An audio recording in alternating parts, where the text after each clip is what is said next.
South Carolina. Have you ever thought of moving to South Carolina? Not until you watch this video.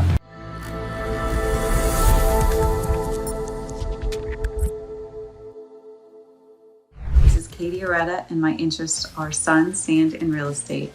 In this video titled Avoid Moving to South Carolina, we will talk about why you might not want to move to South Carolina.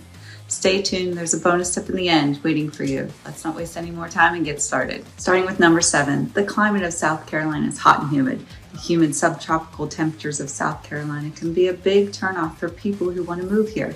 Summers are especially hard because it's hot and humid with temperatures in the 80s and 90s. This makes being outside difficult. The worst months are July and August, when the humidity makes even already unbearable heat even worse. Also, the high temperatures and high humidity make it easy for bugs like mosquitoes and palmetto bugs to thrive. These bugs can be very annoying, so you may need to use some bug spray or other methods to eliminate them.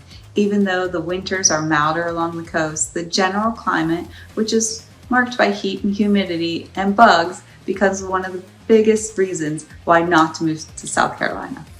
Coming in at number 6, some areas are prone to flooding. Though there are many pros and cons of living in South Carolina, flooding is a big problem in many parts of South Carolina, and coastal counties are at risk because their land is flat and water naturally pools there. Based on how floods have happened in the past, these places are likely to continue to flood in the future. Some parts of the state, even those that are farther inland, can still flood. People who want to buy a house should look at flood maps with a real estate agent before they do so. Moving on to number 5. There are too many tourists. South Carolina's economy benefits from tourism, but it also causes a lot of problems for people who live here. More people are traveling to and from popular vacation spots like Charleston and Myrtle Beach, which makes the commute times much longer, especially during the busy months. And a lot of people walking through historic neighborhoods and along beaches can make it hard for the locals to enjoy these places. Prices for goods and services in tourist areas are higher than they should be, and there are long lines of famous restaurants.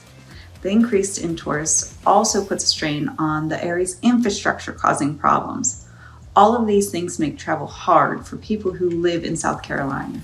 You should consider these reasons when you ask yourself, should I move to South Carolina? Coming in at number 4, let's talk about taxes. South Carolina has very high taxes that aren't property taxes. These taxes raise the cost of living for people who live here. The state sales tax is 6%, and local governments can add up to 3% more. This means that in places like Charleston, the total sales tax can be as high as 9%. There's a 2% hospitality tax on restaurant meals, a 5% liquor tax. Together, these taxes can bring the total tax on alcoholic drinks to 16%. The state's total tax burden is made worse by these high rates on sales, dining, and liquor. Moving on to number 3, places in South Carolina have a slower pace of life. The small town feel makes moving to South Carolina for a calm and easygoing way of life, perfect for people who want less stress and more time for their activities. This slower speed might not work for everyone though.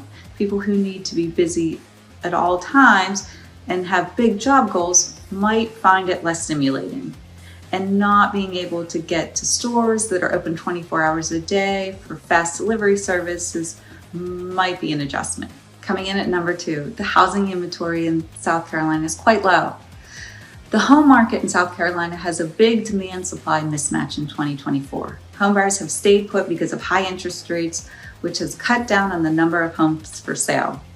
So even though there's a lot of desire for homes, there aren't many homes for sale. This makes it a seller's market. Because of this, home prices have gone up. The median sales price is now $279, and the median list price is around $344. It's especially hard for low-income families, especially those making less than $35,000 a year, to find cheap housing. This problem is made worse by the fact that there are only 18,000 current listings and 5,000 new listings as of early 2024. Last but not least, number 1 is South Carolina's average income. In 2021, the typical household income in South Carolina was around $62,000, which was a small rise from the previous year. This amount, however, is only 84% of the national median household income of around $74,000.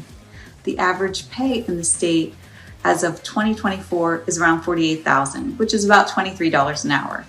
The middle class person makes $54,000 a year. People in South Carolina are making more money, but not as much as people in the rest of the country. This difference can be bad for people who want to move to the state because of lower wages might not be enough to offset the benefits of a lower cost of living here. Bonus tip, as promised. The bonus tip is, why should you move to South Carolina if it's so bad?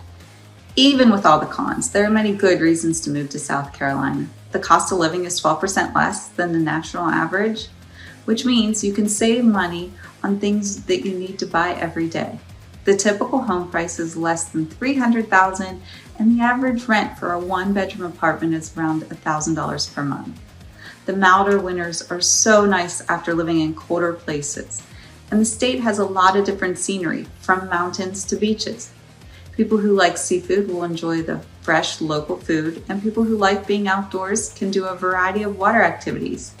The state also has a lot of historic importance, especially in Charleston, where many of the buildings and landmarks have been preserved. Once again, my name is Katie Ureta. I'm a real estate agent from Myrtle Beach, South Carolina. If you found value in this video and would like to see more content, click on the boxes on the screen. If you would like to work with me or I can assist you in any way, my contact info is in the description boxes below. If you want to grow your real estate knowledge, make sure to subscribe and follow me here and on all my other socials. Thank you for watching. See you in the next video, and remember, I'm interested in the sun, sand, and real estate.